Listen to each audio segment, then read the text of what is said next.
সংসদৰ অধ্যক্ষ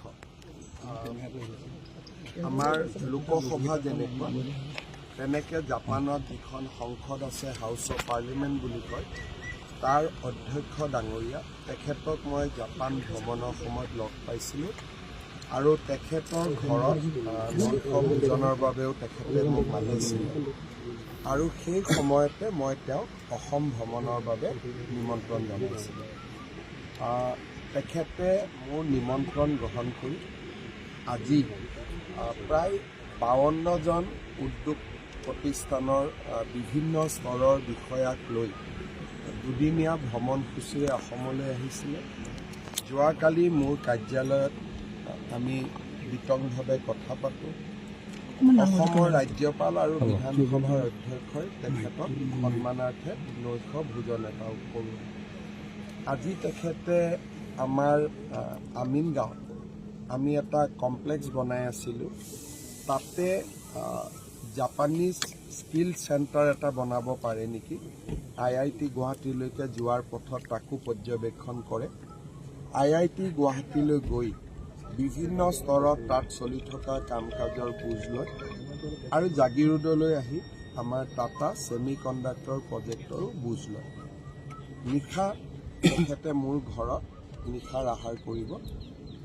জাপানৰ যিটো তেওঁলোকৰ মানসিকতা, তেওঁলোক খুব লাহে লাহে খোজকাঢ়ে, হাতীৰ খোজতকৈ তেওঁলোকে লাহে লাহে খোজকাঢ়ে, সিদ্ধান্তবোৰ ভাবি চিন্তি লয়।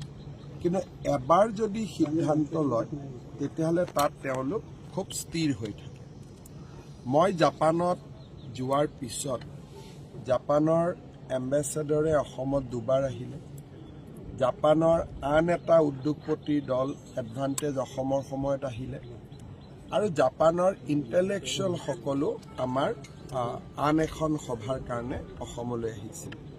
মোৰ জাপান ভ্ৰমণৰ পিছত এইটো চতুৰ্থ হাই লেভেল জাপানিজ ডেলিগেশ্যন যোন অসমলৈ আহিছে। ইয়াৰ ভিতৰতে জাপানে পৰ্যটনৰ ক্ষেত্ৰত অসমত থকা নিষেধাজ্ঞাসমূহো প্ৰত্যাহাৰ কৰিছিল আৰু জাপানিজ মানুহৰ অহা যোৱা আমাৰ অঞ্চললৈকে বাঢ়িছে। এই ভিজিটবিলাক খুব সোনকালে নহয়, কিন্তু মোক এম্বেচিৰ আমাৰ মানুহবিলাকে ফিডবেক দিয়া মতে যে অসমলৈ কম সময়তে ইমান ডেলিগেশ্যন অহাটো এটা শুভ লক্ষণ। আমি যদি তেওঁলোকৰ লগত এংগেজ হৈ থাকিব পাৰোঁ, ভৱিষ্যতে আমি জাপানৰ পৰা বহুখিনি সুবিধা বা ইণ্ডাষ্ট্ৰী পাম বুলি আমি আশা কৰোঁ। ইয়াৰ উপৰিও জাপানৰ অৰ্থ সাহায্যৰে ধুবুৰী ফুলবাৰী ব্ৰিজো অসমত চলি আছে। 6খন মেডিকেল কলেজত 6খন ছুপাৰ স্পেচিয়েলিটি হস্পিটেলো এতিয়া জাপানিজ সাহায্যৰে আমি ইয়াত কৰিম। অসমৰ ফিচাৰীৰ ওপৰতো তেওঁলোকে আমাক সহায় আগবঢ়াইছে। কিন্তু এইবাৰ আমি লক্ষ্য কৰিছোঁ যে বিনিয়োগ আৰু বিনিয়োগৰ দৃষ্টিভংগীৰে এই ভিজিটবিলাক হৈছে আৰু মই আশাবাদী যে লাহে লাহে বৰফ নিশ্চয় গলিব।